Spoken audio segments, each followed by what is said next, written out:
Bonjour, je suis très ravi de vous retrouver dans ce nouveau tutoriel d'Excel pour tous, où nous allons parler d'un sujet particulier qui sort un peu du cadre d'Excel, mais également, avec un peu de chance, a été intégré dans l'environnement pour nous permettre d'aller encore un peu plus loin avec non seulement les nouvelles donnes que sont la transformation et également la modélisation des données pour en la sortir avoir des outputs aussi fiables que possible.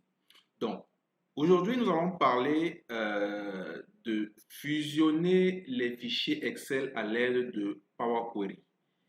Qu'est-ce que Power Query exactement? Power Query, c'est un complément en ce qui concerne Excel. Donc, c'est un petit logiciel qui a été intégré dans Excel pour permettre aux utilisateurs que nous sommes de pouvoir rapidement faire des transformations d'usage afin de rendre nos données aussi fiables que possible. Donc, voilà un peu posé en termes de logiciel intégré dans Excel. Donc, il faut dire d'entrée de jeu que ce petit logiciel n'était pas déjà intégré à Excel dans les versions d'avant 2013. Voilà, parce que jusqu'en 2013, on était obligé d'aller le télécharger sur Internet avant de l'intégrer dans notre Excel. Donc, c'est pour ça que dans les versions les plus actualisées actuellement, à savoir 2016 et plus, nous sommes pratiquement en 2021 et plus, nous, ces concepteurs ont trouvé mieux avec la demande des utilisateurs de les intégrer directement dans Excel pour faciliter un peu la tâche à- aux, aux utilisateurs. Mais il faut retenir que ce n'est pas le seul complément utile dans ce genre de procédé en termes de modélisation et autres. Il y en a d'autres, mais aujourd'hui, on ne va que parler de Power Query et nous allons prendre un cas spécifique pour que vous puissiez voir la puissance de ce petit complément d'Excel. Donc, il s'agit de quoi concrètement? Nous allons aller directement sur notre machine pour voir exactement un cas précis. Voici un dossier vente que nous avons mis sur notre bureau. Donc, nous allons prendre le cas, je vais ouvrir un exemplaire, un des fichiers. L'exemple est très clair. Donc, ça veut dire quoi concrètement? Ça veut dire que chaque mois, soit nous extrayons dans une base, dans un logiciel quelconque qui peut être un logiciel de gestion commerciale, voilà, ce genre de fichier qui nous représente un peu les transactions que nous avons pu avoir au cours de ce mois. Comme ça, le gestionnaire, chaque mois, pourra éditer un fichier comme ceci et ça pourra se transposer comme nous l'avons vu dans des fichiers comme ceci. Donc, ici, nous avons les transactions jusqu'au septième mois, ça veut dire jusqu'au mois de juillet. Mais comme ceci, nous pourrons avoir un ensemble de dossiers d'année en année où on va stocker un peu ces informations. Donc, lorsqu'on a extrait ces données de la base, ça peut être dans une base quelconque, ça peut être que chaque mois, pour les PME qui n'ont pas encore le luxe de se payer les logiciels de gestion commerciale, que l'utilisateur ou le gestionnaire saisit plutôt dans Excel les transactions qui ont été faites. Et l'objectif après, c'est de pouvoir faire une compilation de tous ces classeurs qui ont été créés. Donc, voilà un peu le challenge que nous avons aujourd'hui, c'est de pouvoir compiler l'ensemble de ces classeurs-ci pour qu'à la fin, nous ayons qu'un seul, voilà, qu'une seule table, autant pour moi, où nous avons l'ensemble de nos transactions. Donc, vous savez très bien que l'un des inconvénients d'Excel, entre guillemets, c'est que au-delà de 1,4 million de ligne, Excel ne charge plus les données. C'est pour ça que Power Query a été donné un peu en complément pour pouvoir résoudre ce genre de problème. Ça veut dire que les données que nous allons consolider ne vont pas être faites exactement dans Excel. Ça va être transformé dans Excel. Et nous allons ramener juste dans Excel sans charger. Parce que si nous le chargeons et que l'ensemble de notre consolidation dépasse 1,4 million de lignes, nous allons perdre des données. C'est pour ça que nous avons besoin, lorsque nous avons fini la transformation, d'un autre complément que nous allons voir dans notre tutoriel précédent pour pouvoir faire la modélisation et ne renvoyer dans Excel que sous forme de soit de graphique croisé dynamique ou de tableau croisé dynamique. Sans tarder, allons-y avec l'exemple. Donc, sur notre feuille template, nous allons aller appeler l'ensemble des données qu'on a vues tout à l'heure. Donc, également, il faut préciser que ces ensembles de données sont vraiment, en termes de structure, voilà, en termes de structuration, sont les mêmes types de fichiers. Voilà, voilà, j'y arrive. Donc, c'est les mêmes types de fichiers en janvier, en février et en mars et positionnés à la même place sans ajout d'autres colonnes et autres. Donc, c'est un peu ça. Donc, ici, où se trouve exactement l'outil Power Query, c'est dans l'onglet Données de votre classeur. Vous allez ouvrir, vous voyez le premier groupe qui est juste à votre gauche ici, récupérer et transformer les données. Voilà, cet ensemble d'éléments qui sont ici sont voilà, vos outils pour pouvoir gérer la transformation des données dans Excel. Donc, il y a le premier élément ici, obtenir les données. Vous pouvez obtenir les données si vous savez exactement la structure de votre fichier. Ça peut être dans un fichier, dans un classeur Excel, à partir d'un fichier CSV, à partir d'un dossier, ainsi de suite. À partir de, il y a tellement, voilà, en termes de type de données, il y a tellement de structuration ici que vous pouvez choisir. Donc, comme nos données sont dans un dossier et que en deuxième position, les classeurs ont la même structure à l'intérieur, nous allons choisir de prendre à partir d'un dossier pour ramener l'ensemble des fichiers qu'il y a à l'intérieur de ce dossier. Donc également en termes de structuration des données, évitez de ne mettre que les fichiers concernant ce type de transaction. Donc ne mettez pas autre chose, sinon ça va biaiser un peu ce qu'on doit faire. Donc on clique sur à partir d'un dossier. Rapidement, ça va aller chercher. Bon, cette interface y apparaît. Et également, on va aller chercher exactement là où se trouve le dossier dans notre machine. On va à bureau. Notre dossier ici, ça s'appelle vente. Je me positionne dessus. Je tape ouvrir. Et rapidement, une autre interface va s'ouvrir. C'est en train de se charger. Rapidement, voilà. Donc, cette interface s'ouvre et me montre un peu l'ensemble des fichiers qu'il a trouvé dans le dossier. Et ça marche bien avec ce qu'on a, avec toutes les informations et également la localisation de ce fichier dans notre machine. Donc ici, nous avons près de 4 onglets. Il y a combiné. À l'intérieur, nous avons combiné et transformé, combiné et chargé, combiné et chargé dans. Donc ici, si vous cliquez sur combiner et transformer, ça va combiner, donc ça va associer, ça va consolider tous les fichiers, mais en ouvrant une autre interface qu'on appelle Power Query pour que vous puissiez continuer dans la transformation pour voir s'il y a autre chose à mettre en ordre avant de rentrer dans l'interface même d'Excel. Le deuxième élément, combiner et charger, si vous cliquez sur ça, ça va combiner et ça va ramener directement vos éléments dans Excel. Et si par erreur, votre consolidation dépasse 1,4 million de lignes, il y aura un souci. Et combiner et charger dans, bon, vous pouvez choisir également ceci pour pouvoir choisir exactement là où vous allez charger. Donc ici, c'est lorsque vous voulez charger juste un fichier et autres. Voilà, Ici, ça ne va pas combiner, alors qu'ici, ça va combiner tous les fichiers qui sont à l'intérieur. Ici, ça va juste prendre un fichier exemple et charger dans Excel. Ici, transformer également, transformer, ça va prendre un fichier exemple et ça va charger dans Excel sans pouvoir faire la consolidation. Si vous voulez annuler, vous cliquez juste ici.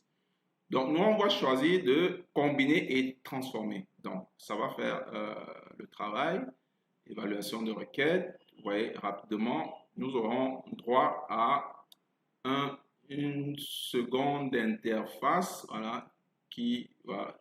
Dans cette interface s'ouvre, je vais cliquer sur template 1. Ça me montre un peu là, c'est le nom un peu voilà, de l'ensemble des tables qui sont dans les fichiers. Donc, ça me montre une visualisation ici et je clique sur OK. OK, rapidement, ça va nous ouvrir maintenant Power Query et ça va faire pour nous la consolidation nécessaire telle qu'on lui a demandé. Donc, juste un instant, ça va le faire. Ah, tic-tac, tic-tac. OK. Voilà. Donc, vous voyez bien que notre consolidation a été faite et nous sommes plutôt dans l'interface de éditeur Power Query. Vous voyez très exactement ici. Donc ici, si nous travaillons dans Power Query, travailler dans Excel sera impossible. Donc, pour revenir travailler dans l'interface Excel ici, il faudrait notamment fermer cette interface-ci. Donc, nous allons voir s'il y a d'autres choses à faire. Vous voyez, il y a des étapes qui ont été créées en termes de transformation. Et vous voyez, toute cette interface-ci, c'est l'ensemble des 7 fichiers donc de janvier à juillet qui ont été rapidement consolidés ici à l'intérieur avec le nom de chaque source ici. Donc, voici un peu le schéma de transformation. C'est vrai qu'on va pas voir exactement ce qui s'est passé ici, mais voilà un peu l'ensemble du schéma de transformation de la consolidation de ce dossier vente qu'on a ici. Donc, vous voyez qu'en un clic, rapidement, vous pouvez transformer un lot, vraiment une panoplie de données à l'intérieur. Donc, ici, source, machin, bon, ça ne nous intéresse pas, on va le supprimer. Ne gardez que la structuration qu'on a de l'autre côté. Donc, vous voyez ceci. Ouais, ça me semble être correct. Voilà. Donc, voilà un peu l'interface. C'est vrai qu'on ne va pas le présenter ici. On va juste faire exactement ce qu'on voulait faire à l'intérieur. Si vous êtes vraiment intéressé par la gestion des données par Power Query, nous avons un cours spécialement dessus où vous pouvez mettre autant de temps possible pour maîtriser l'outil ETL qu'on appelle Extract, Transform, Load Power Query. Donc, lorsque nous avons ces données comme ceci, nous pouvons juste venir ici, fermer et charger, ça va fermer et charger dans l'éditeur Excel, dans votre logiciel Excel. Donc, moi particulièrement, je n'affectionne pas trop ça. Pourquoi? Parce que, comme je l'ai dit tantôt, si vous êtes au-delà de 1,4 million de lignes de consolidation ici, vous aurez des pertes de données. Donc, le meilleur choix à faire, c'est de fermer et charger dans. Lorsque vous avez déjà fini toutes les transformations nécessaires ici et que vos données sont clean, parce que ici, quand ça passe ici, quand ça rentre de l'autre côté, les données doivent être vraiment clean, prêtes à être utilisées pour la modélisation. Ça, c'est un autre chapitre qu'on verra dans un autre tutoriel. Donc, je clique sur fermer dans. Vous voyez ici, ça me propose des choses. Tableau, est-ce qu'il crée un tableau dans Excel? Est-ce qu'il crée un rapport de tableau croisé dynamique? Est-ce qu'il crée un graphique de tableau croisé dynamique? Donc, vous pouvez rapidement choisir un des éléments ici pour pouvoir généralement générer un petit reporting de vos données, de l'ensemble de la consolidation de vos données.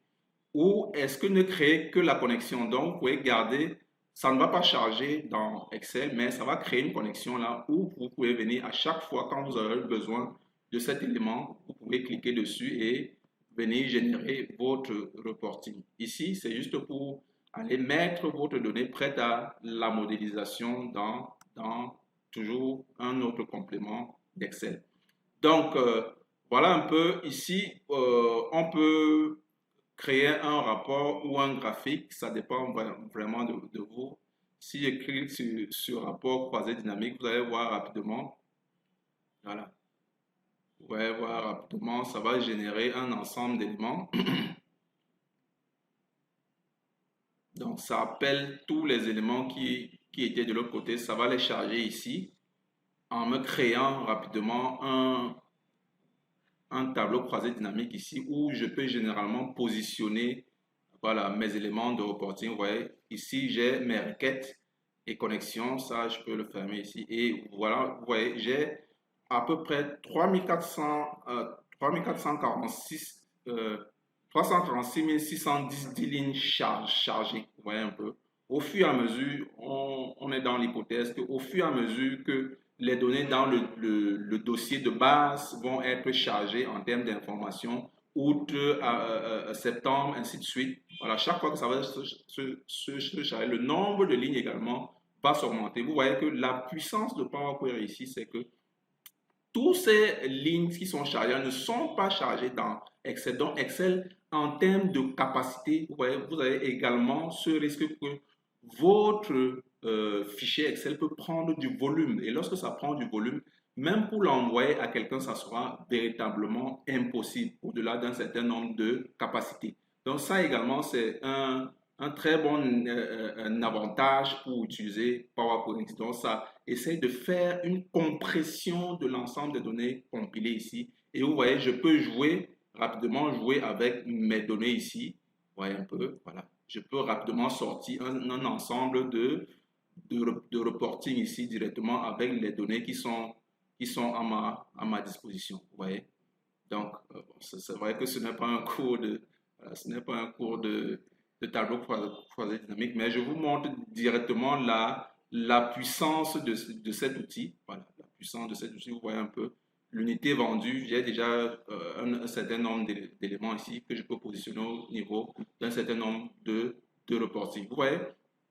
Et dernière chose pour en finir avec ça, c'est que au fur et à mesure que vous allez intégrer les données dans le dossier source de l'autre côté, il suffira juste de faire les actualisations pour que dans Power Query, ça puisse comprendre qu'il y a des données, les nouvelles données qui ont été intégrées et rapidement faire l'intégration de ces données. Mais tenez compte que les nouveaux dossiers, les nouveaux fichiers doivent avoir la même structure. Voilà. Le concepteur doit être vraiment formel dessus et placé à l'intérieur du dossier pour que l'actualisation puisse être comprise ici.